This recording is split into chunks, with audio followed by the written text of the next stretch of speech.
पिछले कुछ सालों में भारतीय स्टार्टअप इकोसिस्टम का वर्चस्व काफी बड़ा है। ग्लोबल रैंकिंग की बात करें तो भारत अब तीसरे पायदान पर है इकोसिस्टम ग्रोथ के लिहाज से। और क्यों ना हो, क्योंकि 100 से ज्यादा यूनिकॉर्न्स इस मार्केट में हैं। माइलस्टोन वैल्यूएशंस पर कई कंपनियों ने दरअसल फंड रेज किया है और साथ ही साथ इस सक्सेस जर्नी में 40,000 से ज्यादा एक्टिवली स्टार्टअप्स पार्टिसिपेट करते हुए दिखाई दिए हैं। इसी तेज ग्रोथ को मैप करने के लिए बीसीजी, टाइम्स ब्रिज और टाई ने मिलकर एक road to hyperscaling in India report जारी की है। इस रिपोर्ट में लेट स्टेज स्टार्टअप्स की हाइपर स्केलिंग जर्नी में मिली लर्निंग्स को हाईलाइट किया गया है। लेकिन उससे ज्यादा यहां से आगे का राह क्या रहेगी, सिलसिला कैसे बढ़ता दिखाई देगा, उस पर भी खूब बातचीत हुई है।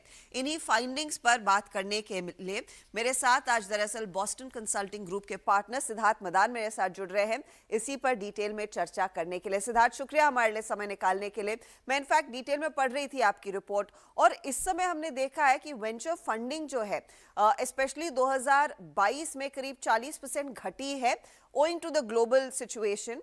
और 18 में से 100 में से 18 स्टार्टअप्स ही हैं जो शायद प्रॉफिटेबल हैं। लेकिन जो हाल ही का एलिमेंट निकल कर आया, सिलिकॉन वैली बैंक का फेल होना, जिस पर हमने काफी चर्चा भी की है इस चैनल पर, वहां से डर ये बैठता हुआ दिखाई दिया था कि क्या जो स्लो डाउन 2022 में था वो एक्सटेंड होता हुआ दिखाई देगा और ऐसे में भारतीय स्टार्टअप्स का हाल क्या रहेगा। मैं आपसे सबसे पहला सवाल ये पूछना चाहूंगी कि इस तरह के एनवायरनमेंट में कुछ कंपनियां हैं जो कमर कस के बैठी हैं, कुछ सोच रही है क्या यहाँ पर मौका है अपने बिजनेस को स्केल करने का, जो स्केल करने पर विचार कर रहे हैं। इस तरह के एनवायरनमेंट में क्या उनके लिए वाजिब है, सूटेबल है स्केल के बारे में सोचना? बिल्कुल। मेरे हिसाब से जो हमें ग्लोबल लेवल पर वॉलेटिलिटी दिख रही है, अगर हम बाकी देशों से कंपेयर करें तो इंडिया काफी स्ट्रांग पोजीशन में है। एंड ये आगे भी देखा जा रहा है कि भारत के फंडामेंटल्स काफी काफी स्ट्रांग है, तो ये ग्रोथ अपॉर्चुनिटी भारत के पास हमेशा रहेगी। भारतीय स्टार्टअप्स के लिए ये एक अच्छा मौका है टू ग्रो फास्ट। अगर हम देखें तो पिछले साल कुछ 100 से ऊपर नए फंड्स लॉन्च हुए थे, जो इंडिया फोकस्ड ही हैं। तो बहुत सारा व्हाट जो हम ड्राई पाउडर कहते हैं या जो फंडिंग अवेलेबल है स्टार्टअप्स के इन्वेस्टर्स के पास, वो काफी ज्यादा है और काफी ज्यादा भारत में इन्वेस्ट होगी आने वाले कुछ सालों में। सो ये अच्छा मौका है भारतीय कंपनीज के लिए आगे बढ़ने का, स्ट्रॉन्गर इस फेज से बाहर निकलने के लिए। मुझे बताइए, लेकिन अगर कोई फाउंडर है और जो आपने बात की है अक्रॉस द स्पेक्ट्रम इन्वेस्टर्स से end of course established founders से, उनकी तरफ से क्या बयान आते हैं या फिर क्या सलाह आती है फाउंडर्स को अपने आप को किस तरह से तैयार करना चाहिए इस अनिश्चित काल में बिजनेस को स्केल करने के लिए? देखिए, अगर हम एक लंबे पिछले 5-6 साल को देखिए तो लास्ट जो पिछले 2 साल थे वो कुछ हद तक स्टैंड आउट करते हैं, अलग दिखते हैं। पर अगर हम आज जहाँ खड़े हैं, ऐसा नहीं है कि फंडिंग नहीं हो रही है, ग्रोथ अभी भी हो रही है, फंडिंग भी अभी भी मिल रही है कंपनीज को। तो फाउंडर्स और इन्वेस्टर्स एक कॉशियस अप्रोच लेना चाह रहे हैं, बट वैल्यूएशन होते रहेंगे, फंडिंग होती रहेगी। इन्वेस्टर्स सिर्फ एक सही वैल्यूएशन और सही टाइमिंग का इंतजार कर रहे हैं। जो कंपनियां कमर कस के तैयार बैठी हैं इस फेज के लिए, जो मुनाफे और ग्रोथ को एक दो अलग अलग पहलू ना समझ के दोनों को साथ में लेके चलना जानती है, उस तरह की कंपनियां ना सिर्फ फंडिंग रेज कर पाएंगी, वो ग्रो करती रहेंगी। एंड स्पेशली जो कैटेगरी लीडर होते हैं किसी भी सेगमेंट में, जो लीडिंग कंपनीज हैं, वो काफी स्ट्रांग बाहर निकलेंगी इस पूरे फेज से। अच्छा सिद्धार्थ, आपकी रिपोर्ट में आपने इनफैक्ट कई कंपनियों को क्लोजली स्टडी किया जिसमें मीशो है, पॉलिसी बाजार है, एंड ये सारी काफ़ी अव्वल दर्जे की कंपनी है, अच्छा खासा स्केल इन्होंने हासिल कर लिया है। जब आपने इनके बिजनेस मॉडल्स को एनालाइज किया, की लर्निंग्स क्या निकल कर आ सकती हैं यहाँ से आगे, शायद किसी और स्टार्टअप को इन्हें एम्यूलेट करने के लिए, उनसे कुछ सीखने के लिए? बिल्कुल। सो हमने 20 से भी ज़्यादा कंपनीज़ को स्टडी किया। अब काफ़ी सारे इन्वेस्टर्स और एस्टैब्लिश्ड फाउंडर्स, जैसे आपने कहा, से बात की। हमने रिपोर्ट में कुछ 8 थीम हाइलाइट किए हैं जो जो हमें लगा कि जिनसे काफ़ी सक्सेस ड्राइव की इन इन बड़े एस्टेब्लिश्ड कंपनीज़ ने।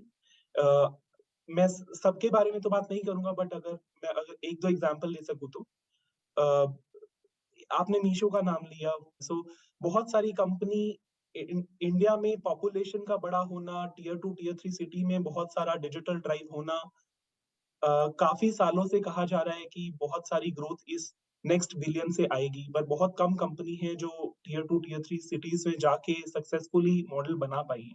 जो हमने सक्सेसफुल मॉडल्स को स्टडी किया है, उसमें एक चीज़ जो उभर के आती है, वो ये कि आपको कस्टमर को समझ के, उनके अराउंड, उनकी नीड के अनुसार अ, एक सही मॉडल डिज़ाइन कर पाना, एक ट्रू इनोवेशन क्रिएट कर पाना बहुत ही ज़रूरी है।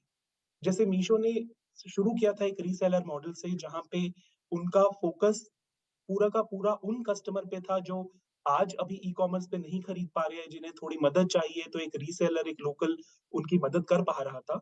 एक बहुत ही इनोवेटिव सॉल्यूशन था उस कस्टमर तक पहुँचने के लिए जो आज ई-कॉमर्स अ, को डिजिटल ई-कॉमर्स को नहीं लेवरेज कर पा रहा है। तो वहाँ से शुरू करके आज मीशो मार्केटप्लेस मॉडल पे भी जा रहा है। वही कस्टमर्स जो पहले नहीं थे इतने डिजिटल सेवी, आज ऑनलाइन जाके खुद शॉपिंग कर पा रहे हैं। तो इस तरह से कंपनीज़ जिन्होंने जाके सच्चे दर पे इनोवेशन की है, एक अलग बिहेवियर एस्टेब्लिश किया है, वो कंपनी अ, अपने आप को काफ़ी स्ट्रॉन्ग पोज़ीशन में पा रही है। रिपोर्ट में काफ़ी और एग्ज़ाम्पल हैं। काफ़ी बार हम हाइपर स्केलिंग के लिए ये भी देखते हैं कि बहुत ज़्यादा इन्वेस्टमेंट कर देती हैं कुछ स्टार्टअप्स। एक और अच्छा एग्ज़ाम्पल जो मेरे माइंड में आ रहा है इज़ कि ऐसा नहीं है कि आपको सब कुछ खुद करने की ज़रूरत है। आप अपने आस-पास का इकोसिस्टम कैसे लेवरेज कर पा रहे हैं, इससे बहुत ज़्यादा फ़र्क पड़ता है। अगर हम SaaS कंपनीज़ की बात करें, तो iCertis जो एक SaaS कंपनी है, उन्होंने काफ़ी अच्छी पार्टनरशिप्स बहुत जल्दी क्रैक की। माइक्रोसॉफ्ट जैसे लीडिंग सॉफ्टवेयर प्लेयर ले लीजिए, या सर्विसेज़ साइड पे एक्सेंचर या other Indian IT services type के प्लेयर ले लीजिए। उन्होंने काफ़ी सारी पार्टनरशिप क्रैक करी और उन पार्टनरशिप के थ्रू उन्होंने बहुत established B to B selling engine को टैप कर लिया, जो अगर वो खुद करने जाते तो उन्हें बहुत साल लगते। By leveraging this ecosystem, they managed to just very successfully hyperscale. तो जैसे हम आगे देखते हैं।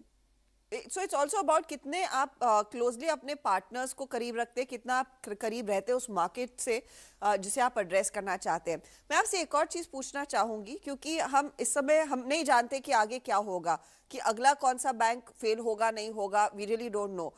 डर यही है कि अगर ब्याज दरें और बढ़ जाती है अमेरिका में, तो अमेरिका से फंड रेज करना मुश्किल रहेगा, लेकिन भारतीय फंड्स के पास पर्याप्त पैसा है।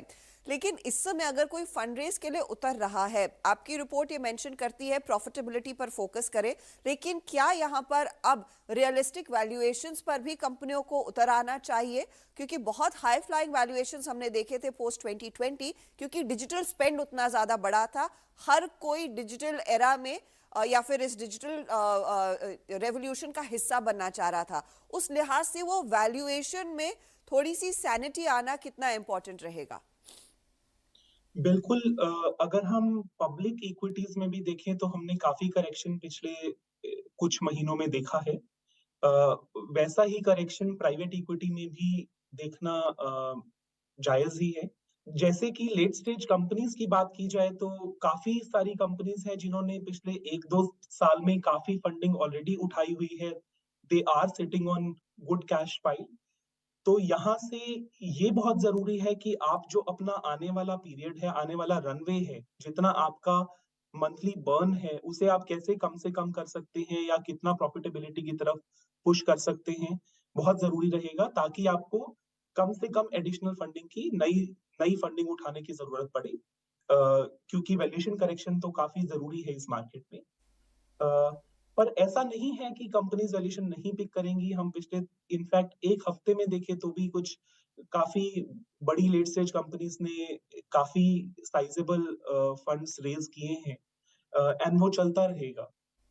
इनफैक्ट अगर आप अगर आप ब्रॉडली मुनाफ़ा और ग्रोथ साथ में लेके चल रहे हैं एज़ अ कंपनी, अगर आप कैटेगरी में अपनी कैटेगरी में एक स्ट्रॉन्ग प्लेयर हैं, ये अगले 1-2 साल में आपके पास एक काफ़ी अच्छी अपॉर्च्युनिटी है कि आप अपनी जो लीड है, जो आप आगे हैं अपने कॉम्पिटिशन से, उसको आप बहुत स्ट्रांगली एस्टैब्लिश कर सकते हैं। अ एक एक कंपनी जिसके पास काफ़ी सॉलिड अपॉर्च्युनिटीज़ है, एक पाथ टू प्रॉफिटेबिलिटी है, एक एक सी रास्ता आगे दिख रहा है ग्रोथ और करने का, उन कंपनीज़ को सही वैल्यूएशन पे फंड्स उठाने में हिचकिचाना नहीं चाहिए। अ, हमने पिछले काफ़ी मैं इस फ़ेज़ को फंडिंग स्लो डाउन को क्राइसिस नहीं कहना चाहूँगा, पर अगर हम काफ़ी एक्सट्रीम क्राइसिस भी देखें 2000 वाला या 2008 वाला, तो भी हमने देखा है बार-बार कि जो कंपनीज़ उनसे निकल के बाहर उभर कर आती हैं, वो काफ़ी ज़्यादा स्ट्रॉन्ग रहती हैं और they actually take a very big market share. So जो जिस तरह से मैं इस मार्केट को देख रहा हूँ, इंडिया काफ़ी स्ट्रॉन्ग पोज़ीशन में है, इंडियन स्टार्टअप्स अच्छा कर रही हैं।